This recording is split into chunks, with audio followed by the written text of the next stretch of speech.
All right, folks, I am already partway through using the creative access point with this Rogue Fishing Company drag strap. I have already taken all of the gear out, taken out rods, black pack, torpedo, depth finder, camera equipment, everything I can to make it so it's relatively easy to drag it up to my truck. Truck's up there somewhere. There's the road. So this is my creative access point for today, and I'm gonna walk you down the path. It's just like it's an angler path. It's just a bank angler path to bigger water. I like using, there's a little bit of a creek there. I like finding little creeks that lead you to bigger water. And you know, I could see the bigger water from my truck where I pulled over on the side of the road and came out and walked it this morning. Came over this nice little bridge here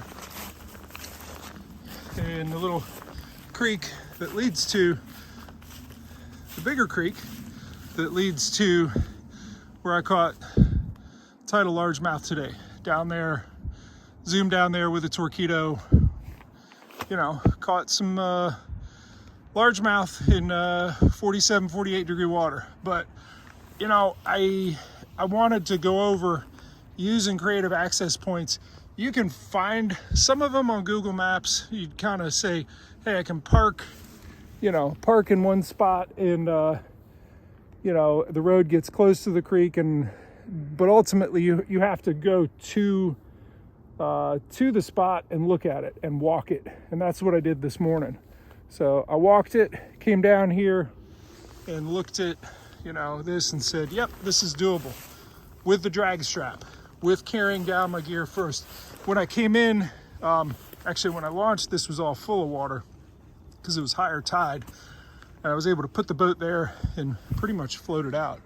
When I came back, it was really low tide, and I used the torpedo to zoom in here and really beach it, and then start staging my gear. Throw my black pack up there, my rods there. You know, I dismantled here, and then carried that stuff up separate.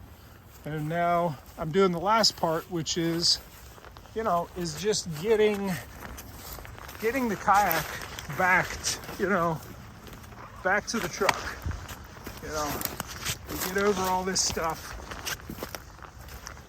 And I'm almost done, but I wanted to take the time to kind of show you the process and you know, show you what it is to get in these places. You know, it's sort of at the core of what kayak fishing is getting in water, getting into places where no one else would mess with it. No ramp needed. Does require some work though, and work goes a lot easier with this. Early on in my kayak fishing career, I did a lot of creative access points on the Rappahannock River down in Virginia. There was very few access points there, and you know, I developed them and made you know, made maps that I keep for myself and really figure out ways to get to the best water there is. I'm caught on something which is not at all surprising. Yep. It's part of the deal. I may come back with my handsaw next time. I didn't bring it.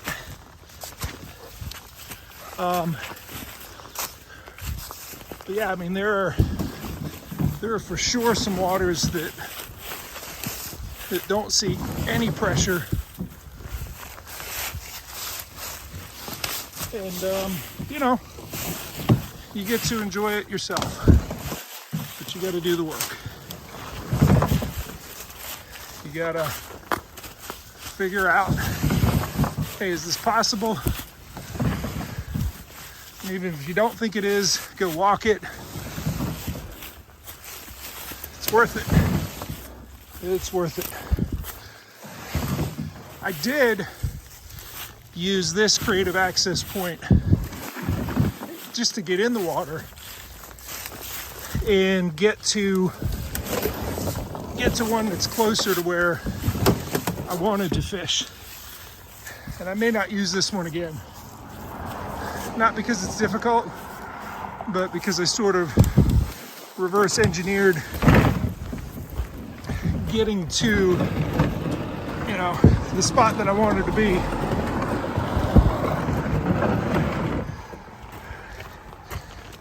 You get on the water, you see something, in this case it was a park. I'm like, yeah, I bet we can put in at that park. Hopped out of the park, looked around, read the signs, and got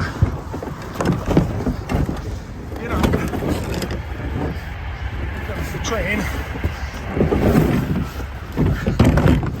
read the signs, and decided, hey, I'm good to go. I can use that spot. So next time it won't require that much effort. All right, I'll strap it in, throw my rods in the back, and get on home. Enjoyed it. Anyhow, creative access points. Got to do it. See ya.